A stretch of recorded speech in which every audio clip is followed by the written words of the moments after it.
So I work with Greenland group of companies here in Collingwood, and we're a group of companies that we work in partnership with a lot of different people.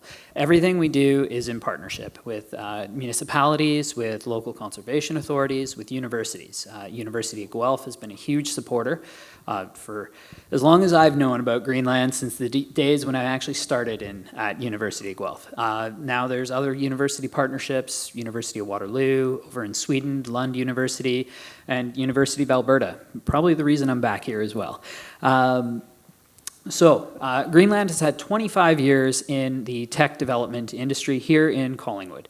And ultimately that began with, bringing, how do we take our really effective 1950s nomographs, the graphs we use to size culverts every day, even to today, and bring them into a DOS environment.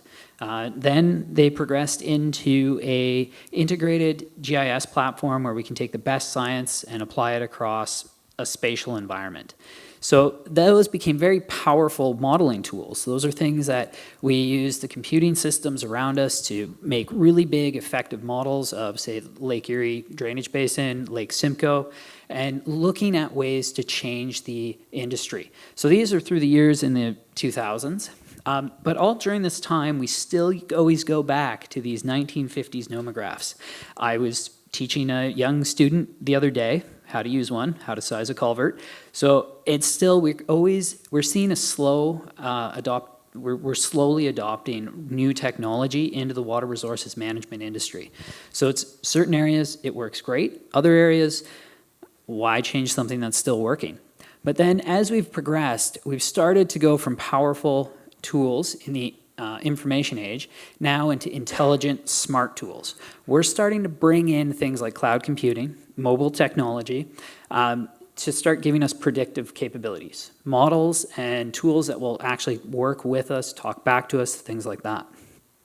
So again, Greenland's had years from working from the beginning of the first Windows interfaces through to bringing new science and climate change modeling through to looking at snowpack changes and snow melt events in this area kind of before climate change was something that was on most people's minds, because we have a lot of snow in our backyards that comes off at various different times of the year, and we needed to people were wondering about that. So Greenland was on the front edge of all of that, working with understanding how we can start bringing computing power and technology to help solve solutions, to then building very powerful models that produced very effective results that we could start looking at.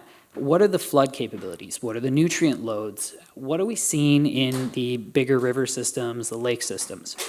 Again, powerful models using a lot of computing power, but we weren't understanding yet when these things were going to happen. When are we going to have a flood event? When do we get the nutrients into the lakes?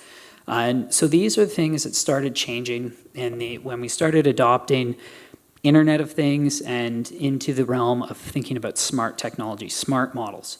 We can start interacting with live weather data, start bringing it into these powerful models we've already created, and actually having those models put up flags for us. Look at the spatial area and start to tell us when we're going to have issues in different portions of the rivers, different portions of the watersheds, not just there's going to be a problem, we now go figure out where.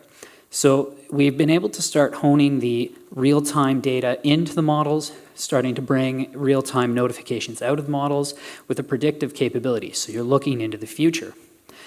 Now, when we start looking at a lot of how do you start doing this, we've had a problem where you need to start bringing in observations. So Ontario, we have a great network of monitoring stations to tell us how much water is around. But it still creates holes across the province. We don't know where everything is, and so it starts to create problems. And moving into being able to implement new sensors, internet-connected technologies that can communicate easily and cheaply, we've been able to fill in those gaps.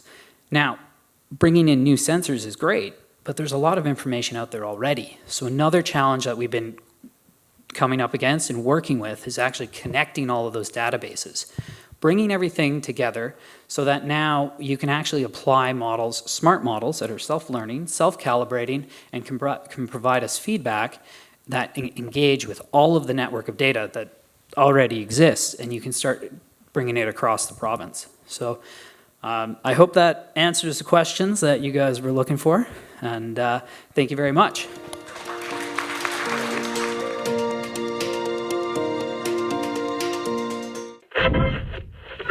Let's see it.